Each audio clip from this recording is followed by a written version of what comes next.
মাত্র 100 টাকা entry fee দিয়ে ঘুরে আসলাম ঢাকার কাছে এত সুন্দর একটি পার্ক এন্ড রিসোর্ট থেকে, যেখানে অনেক অনেক এক্সাইটিং রাইডের পাশাপাশি থাকছে সুইমিং পুল, ডে লং ট্যুরের জন্য থাকার ব্যবস্থা, এছাড়াও পার্টি ব্রহ্মপুত্র নদের পাশে হওয়ার কারণে নদের খুব সুন্দর পরিবেশ উপভোগ করার সুযোগ।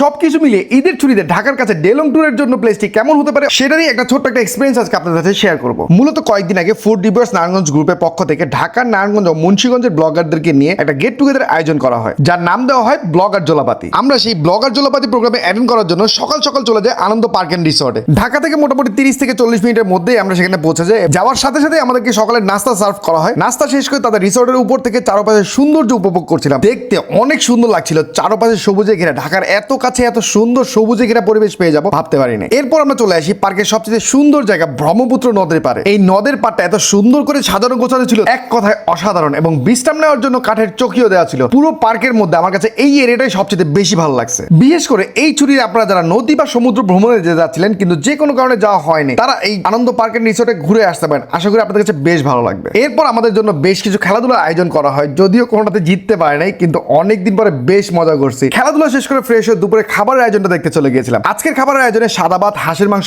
ভর্তা, ডাল ও খাবার শেষে দই মিষ্টি ছিল। যেমন নামে জোলাপাতি ছিল, তেমনি খাবারের আয়োজনে একটু ভিন্নতা রাখার চেষ্টা করেছে। ওভারঅল দুপুরে খাবারটা বেশ মজা ছিল, বিশেষ করে হাঁসের মাংসের রান্নাটা বেশ ভালো লাগছে। দুপুরে খাবার শেষ করে পার্কের রাইড গুলো এনজয় করার জন্য বের পড়ছিলাম। প্রথমেই বাম্পার কার, বিগ বুল, আর লাস্টের রাইডটার কথা যদিও নাম মনে ছিল না, বেশ এক্সাইটিং ছিল। উপর থেকে যখন নিচে পড়তেছিল বেশ ভয় পাইছিলাম। যাদের হাত দুর্বল আছে তারা এই রাইডে না ওঠাটাই ভালো আমার কাছে মনে হয়। এরপর এই প্রোগ্রামের স্পন্সর যারা ছিলেন তাদেরকে শুভেচ্ছা জানানো হয়। এরপর সবাই মিলে বালিশ খেলার আয়োজন করা হয়। এই গেমটা অনেক বেশি এনজয় করছি, অল্পের জন্য প্রথম হইতে পারি নাই। এরপর সন্ধ্যার নাস্তা, কেক কাটা, লাইভ মিউজিক এবং সবাইকে ক্রেজ দেওয়ার মাধ্যমে সম্মাননা প্রদান করা, এবং এর মধ্য দিয়ে জোলাপাতি প্রোগ্রামের সমাপ্তি। এবং সবকিছু মিলিয়ে শওকত মিথুন ভাই ও ফুড রিভিউয়ার্স নারায়ণগঞ্জ গ্রুপের অ্যাডমিন মডারেটর সকলকে অসংখ্য অসংখ্য ধন্যবাদ এত সুন্দর একটা আয়োজন করার জন্য। খুব সুন্দর একটা দিন কাটিয়েছে। আর বিশেষ করে আনন্দ পার্কের রিসোর্টের কথা না বললেই নয়, একই জায়গায় সব ধরনের আয়োজন দেওয়ার চেষ্টা করেছে, যেমন সুইমিং পুল থেকে শুরু করে মিনি চিড়িয়াখানা, নদীর পার, বেশ কিছু এক্সাইটিং রাইড।